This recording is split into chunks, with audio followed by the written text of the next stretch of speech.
अस्सलाम वालेकुम friends, welcome back to my YouTube channel daily tips with Asma. आज के इस वीडियो में हम आपको बताएंगे आंसा नाम के बारे में अनोखी और दिलचस्प मालूमात। आंसा नाम का शुमार लड़कियों के नामों में होता है। आंसा एक इस्लामी नाम है। आंसा नाम की इब्तदाई तारीख अरबी जुबान से निकलती है।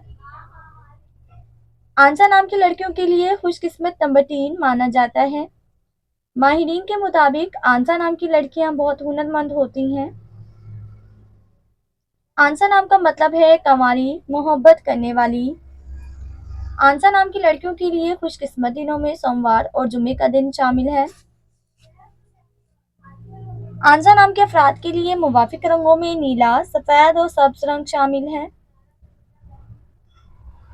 आंसा नाम के अफराद के लिए मुवाफिक पत्थरों में मरकत पत्थर शामिल है।